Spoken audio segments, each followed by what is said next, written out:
talk about Ausar and Ron Holland. Let's first Ausar. How has he gotten better? Is he a better outside shooter now than he was this time last year? I think the main thing for him, as he's developing as a complete player, from a shooting perspective, his mid-range shot for sure has gotten better. And his hand placement on the ball and the things it takes for him to be successful in the mid-range. And that's one phase for him, right? We want to try to get that shot at the free throw line looking good. So now, because the free throw line is the most control you'll have when it comes to shooting, because you're in a static position, you control, everything that goes on. You're in complete control. So my focus is, okay, let's get better at the free throw line first. Let's make a jump there. And those same mechanics that you're using at the free throw line, now they'll apply to you shooting, catch and shoot threes and all that kind of stuff where, you're moving because you're jumping and et cetera, but it's still a little more static in terms of just catch and shoot. And so that's been the progress, the progression free throw line. Let's get mid-range and then let's work our way to the corners and find comfort in shooting corner threes. You had Fred Vinson, shooting coach, talking about Ausar Thompson and his jump shot. And what that basically told me is that don't expect no big improvement in his jump shot. Like, even in this clip, I didn't see the totality of it. He ain't really improved yet. And it take years to improve your jump shot. So, he said they start fixing mechanics at the free throw line and, got the mid-range jumper going. So don't see no huge, jump up and jump shot. Now, I got to find where he talked about Ron Holland's at. But with Ron, you can already tell Ron's jump shot looked a lot more comfortable than Ausar Thompson. Now, the reason why Ausar Thompson started getting a lot of praise about shooting was because Fred Vinson said he was one of the more advanced shooters and picked it up really fast. So this offseason, he was able to get stronger and all that. So is it a way that he can supplement around jump shooting? Yes. Get a floater. You know what I'm saying? Get a pop and stop little push shot at the free throw line. But really, it need to be studied. Like, is it a genetic disorder for some people not to know how to shoot the basketball? Now, a lot of these guys can probably stand in the gym and outshoot all us put together. You know what I'm saying? But in the NBA game, getting your shot in the game is different than getting your shot one-on-one. And one-on-one, he might go crazy one-on-one. But getting your shot in the game, especially when you're not the primary ball handler or primary scorer. So that's another thing about getting in rhythm, too. Usually he probably, when he been playing one-on-one or twos, he probably can shoot and score at will. But being an in-game shooter and scorer, that's a different game. That's a different ball game. 5 minutes or 10 or 15 real-time minutes before your first jump shot. So you got to trust the mechanics, trust the repetition. It takes time. It's going to take time for him to shoot the basketball. So them improving him working on being a better free throw shooter and getting the mechanics and the elbows and the push through, and then eventually going out and developing the leg work and the jump shot and all that time, it's just going to take time. But it's just like crazy about how many players today can't shoot the basketball. You know what I'm saying? Back in the day, you had guys like Robinson and Ewing and Alonzo who can hit the 10 to 15 footer at least. You got a lot of these guys who literally can't shoot the basketball. And a lot of that got to do with babying them. And you see that through parenting. They're, instead of addressing the issue and addressing it head on, most parents will work around the issue. And I think that's happening way too much. A lot of these coaches are working around the issue because these kids are not being parented the right way. So then they're not being coached the right way. That's the fact. And they're not being coached the right way. And I do think an essential part of this is getting a trainer to teach you how to shoot better. I agree with that. But other than that, most of the guys need to be getting in the mix and playing street ball and playing pickup.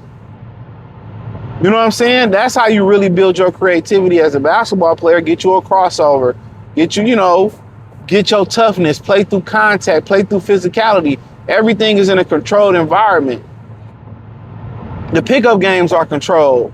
It's gonna sound crazy, but playing control or game like basketball can hurt you. You need to play a little pickup ball, street ball, full court. Then you playing 10 games back to back.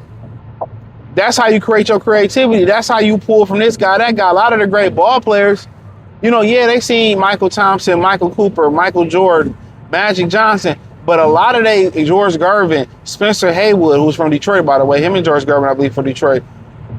But it was the street ball legends and people they seen in the streets where you pick certain things up in your game, maybe a finger roll, a jump shot, or a crossover, and you put your twist to it. So, you know, if I had a choice, I would really prefer a kid just play in the street. All until he about 12, 13 years old. Go hoop. Go play as many sports as possible. Hoop, do all that. And then about 13, then, you know, you start drilling them yourself on jump shots, triple threat, escape dribbles, all the fundamentals. And that's one thing you don't get no more. Y'all play all that. Y'all do all this shit with trainers. Y'all do all this, you know, or control ball in the control area and all this stuff. And y'all don't know the fundamentals. Y'all don't have the fundamentals. Y'all don't have the fundamentals down pat. We used to work on basic bank shots. You know, how to finish with, don't finish scooping your arm at the rim because you couldn't get an and one, finish over with the layup. Learn how to drop step, how to post, how to seal off and box out. Practice free throws, elbow jump shots. Triple threat, pass, shoot, escape dribble, like shit like that. They don't do that no more. So they get all these private trainers and still lack of fundamentals is crazy. That's why you see so many people who can't shoot no more. So you lack creativity, fundamental, it's crazy. And I used to get on the street ball players back in the day, how N1 took over and everybody was doing N1. Well, you don't even got the fundamentals down pat. Like, they don't even have that creativity no more. Like, we were literally, millennials was one of the most unique generation so far, bro. We had something, man, we was in an era where dirt biking took off, like BMX bike, that took off. Skateboarding was at its pinnacle. The National Football League was at its pinnacle right now. The NBA, we seen the golden era in the 90s and somewhat into the 2000s. We seen a lot of uniqueness as millennials, bro. We seen a lot of uniqueness, bro. We lived through a lot of golden eras, man. A very prosperous time in the 90s, even though there was a lot of laws being changed that affected us down the road. Come on, man. Don't come in here with your bullshit, bro. These people be so in a rush.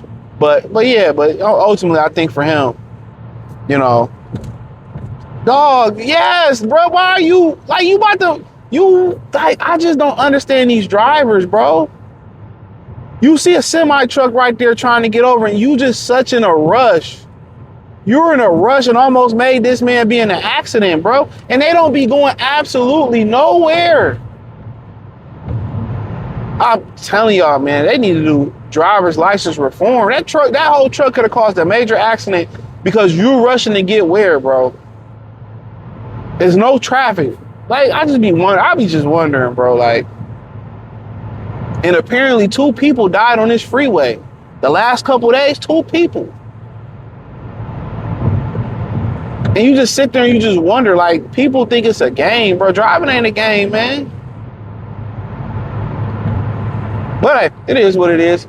Thumbs up the video, share the video, subscribe to the channel, hit the link tree, find me on X, Instagram, Spotify, Anchor, Cash App, Venmo, PayPal, Amazon, Kick, Twitch, the whole 9. Wherever I'm producing at, it's inside the link tree. You know, but yeah, people on this freeway, bro, dog, they do 1,000 miles an hour, whether it's sleet, slick, icy, and all you do is see people on the side of the road and fucked up shit happen. And I'll tell y'all people that live in the suburbs, that drive in the suburbs, y'all are the absolute worst fucking drivers in history, bro. All y'all are entitled fucking drivers. Let me say this. All y'all in Metro Detroit that's in the suburbs, y'all entitled drivers, bro. Y'all very entitled. Y'all don't have any manners. All y'all care about is I'm getting to my destination. These people got family members too, man. Take y'all time. And then learn the flows of the lane. Look here. The lane closest to the exit lane is a do the speed limit lane. The middle lane is okay. I'm about 5 miles off the speed limit right in there, cool. The far lane is where you speed your life away and get a fucking ticket. But hey, appreciate y'all, peace.